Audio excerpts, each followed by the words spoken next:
the Dynamite show is coming up next month, and it's very interesting in how this card is going to be presented. What is the challenge on your part, Scott, of presenting a card that doesn't alienate either audience? And to what extent do you feel there is a crossover of fans that are watching Glory and are watching Bellator? Because the metrics bear out that there are more Bellator fans than Glory fans going into this show. Where is that challenge for you to balance everything? I mean, to me, it's this is a martial arts festival, and I always thought to myself, hey, wouldn't it be great if in America we could do kind of what they did when K1 was doing the Fights with Pride, is to do these big crossover events and make it something that's Bellator's own, and that's why we threw the twist into the 4-man tournament all in one night. I thought that was a nice wrinkle to the overall show.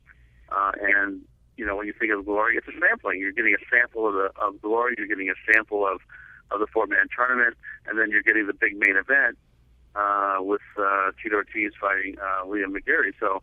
And now we added Josh Thomson. So now this fight card on the TV side is just going to be, a crazy fight card. It's going to be off the hook. So we're going to get something that, for everybody. And I think that's what we've done in the past when we did the Kimbo Slice fight, or we did the British Invasion fight, or the Bonner fight. I mean, we put out some hardcore, fights that the hardcore fans want to see.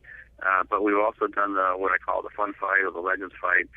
And, I think that this is a little bit different because Tito, he's not fighting another Legends seasoned veteran. He's fighting a young champ that's extremely hungry to, show his skill set. And this is the fight that I told Tito, hey, you might want to stay away from this one. And he's like, no, that's the guy I want to fight. And I tried to get him to fight other guys, but he just wouldn't do it. So he wants the belt, and that's the most important thing to him. So, now the whole event became, to me, extremely interesting once Tito decided, like, this is the guy that I want to fight, or, maybe I'll just, wait for the next one. So we put the fight card together now. You got Tito Ortiz in a championship fight against a tough young champ, and then, like I said, the tournament and the sampling of Glory. And tied it all in one night and free on Spike. Come on, you can't beat it. It's a great night of entertainment on Spike TV. Now, you mentioned offering Tito other guys. Is it true that Frank Shamrock was one of those guys? Yes, we did offer Frank. And, Frank was willing to fight Tito. But Tito just said, look, I want the belt. That was the most important thing to him. He says, this is something that's important to me, and I want the title.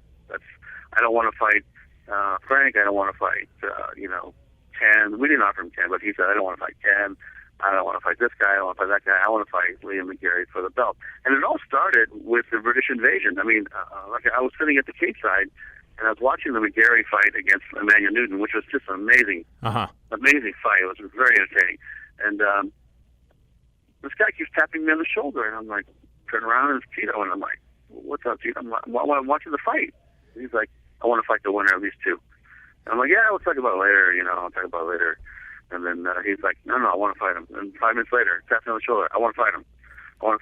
So he wants to keep, he wants to fight for the belt, and that's really what is important to him. So we put the fight together, and that's how we all got there. Now, as we also just stay on that card, of course, you mentioned Josh Thomson going to be making his Bellator debut.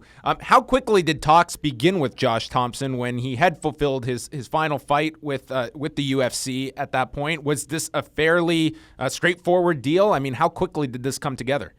Well, when Josh came to us through his manager and said that he was a free agent, we said, well, hey, if we can sign him, let's get him fighting at San Jose, because this is his hometown. Why wouldn't he want to fight here? And so it was pretty straightforward. I mean, he became free. We made an offer, and he signed with us. And I said, we can wait till next year. But actually, Josh wants to fight. He's like, look, I'm ready to go, man. I want to fight, and I'm already in decent shape, and I want to keep training. And there's another guy. Have you ever seen Josh Thomson in a boring fight? Mm-hmm. No, he's exciting, and between Melvin and Josh and Will Brooks and Chandler and just a lot of the other guys. I mean, we got a very interesting lightweight division now.